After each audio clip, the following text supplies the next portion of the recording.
Headlines. Prayojak. Sofa Factory. The complete living solutions under one roof.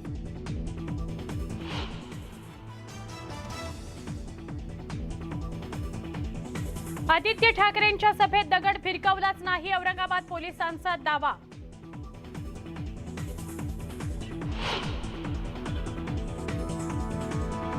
Aditya ठाकरेंच्या सभेत आमदार रमेश बोरनारे यांच्याकडून गोंधळ, ठाकरे पक्षाचा गंभीर आरोप.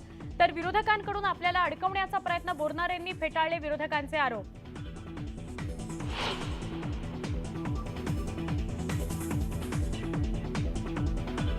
ठाण्यात नियोजन समितीच्या बैठकीला गैरहजर असलेल्या अधिकाऱ्यांवर शंभूराज देसाई भडकले. कामाची माहिती न मिळाल्यानं राग अनावर.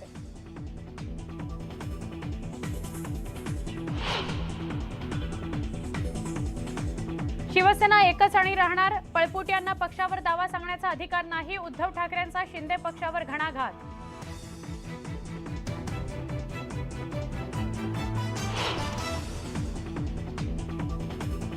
अर्थसंकल्पीय अधिवेशन किमान 5 आठवडे घ्यावं, विरोधी पक्षनेते अजित पवार यांची मागणी. अधिवेशनात पळवाट न काढण्याचं राज्यकर्त्यांना आवाहन.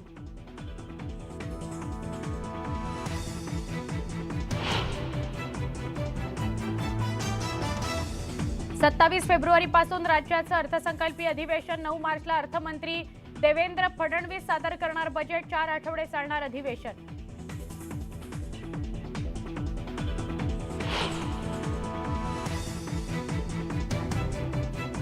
आग्र्यातील शिवाजी महाराज जयंती उत्सवामध्ये महाराष्ट्र सरकारसह आयोजक असेल तर उत्सवाला परवानगी द्या. दिल्ली हायकोर्टाचा मोठा निर्णय. आता राज्य सरकारच्या भूमिकेकडे लक्ष.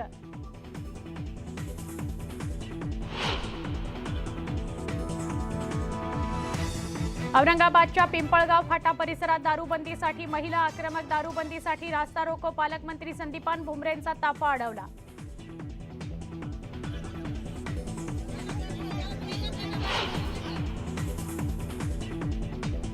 औरंगाबादमध्ये अविश्वास प्रस्तावाच्या शक्यतेमुळे गोंधळ. ग्रामपंचायत सदस्यांना मारहाण. सरपंच आणि उपसरपंचावर गंभीर आरोप.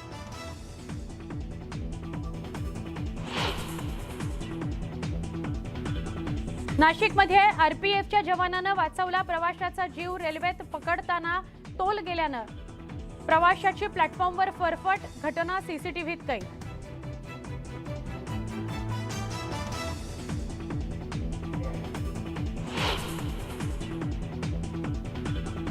पुण्यातल्या पोटनिवडणुकीत मनसेच्या भूमिकेबाबत अद्यापही संभ्रम. राज ठाकरेंचे आदेश येईपर्यंत प्रचारात सहभागी न होण्याचे शहराध्यक्ष बाबर यांचे पदाधिकाऱ्यांना आदेश.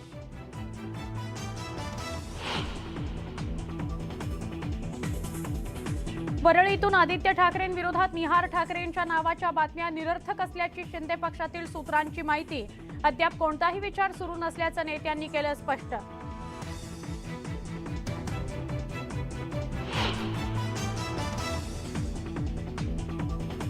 पद्मश्री अप्पासाहेब धर्माधिकारी यांना महाराष्ट्र भूषण पुरस्कार जाहीर. राज्य सरकारकडून पुरस्काराची अधिकृत घोषणा.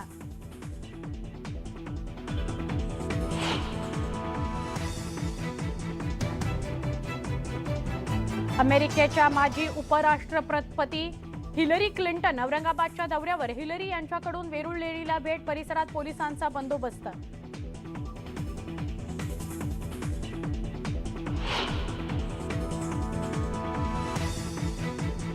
महाड एमआयडीसीतील मल्लक स्पेशालिटी कारखान्याला भीषण आग. आगीनंतर कारखान्यात स्फोट. 5 कामगार जखमी. आगीवर नियंत्रण मिळवण्याचे प्रयत्न सुरू.